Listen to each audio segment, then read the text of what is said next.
Parlons santé. Il s'est ouvert dans la commune de Dabou l'atelier de formation des organes de presse sur l'infection à VIH au stade avancé.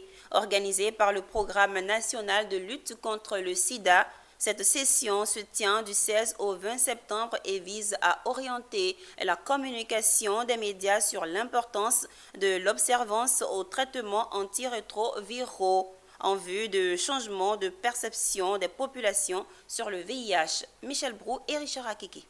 4 jours seront utiles à ces professionnels des médias venus des divers horizons du pays pour renforcer leur capacité sur les infections à VIH au stade avancé. Une thématique dont l'importance à cette session en vaut la chandelle selon les dernières estimations. Ce sont 421 262 personnes vivant avec le VIH en fin 2023, dont 18 241 enfants et 403 021 adultes, avec des cas de décès estimés à 9 518 en 2023, pour 48% de femmes et 52% d'hommes. Un taux relativement en baisse du fait des efforts conjugués des organes de lutte contre cette maladie de 2010 à ce jour, avec une réduction du taux de mortalité de 50%. Après avoir commencé par des projets pilotes, nous sommes aujourd'hui dans le cadre du passage à échelle.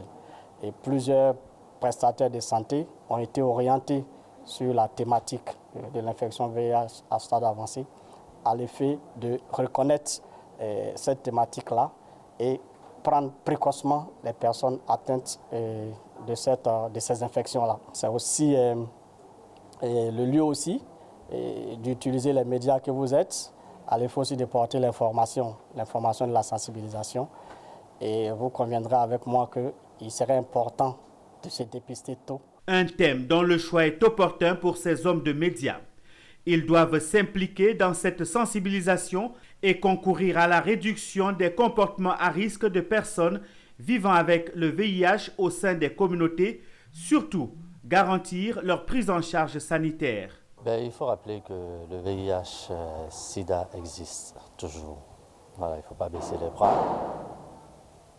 Et le programme de lutte contre le sida a chaque année voulu nous associer à une formation pour renforcer nos capacités afin de pouvoir sensibiliser d'autres frères, d'autres sœurs et surtout que le taux aujourd'hui des infectés est plus la tranche d'âge de la jeunesse.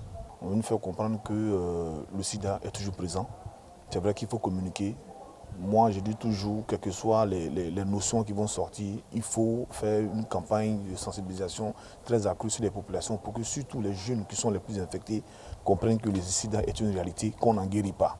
Cet atelier de formation bénéficie de l'appui financier de CDC, PEPFAR et contribue à créer un environnement plus informé et inclusif où chacun peut accéder à des informations essentielles pour sa santé et son bien-être.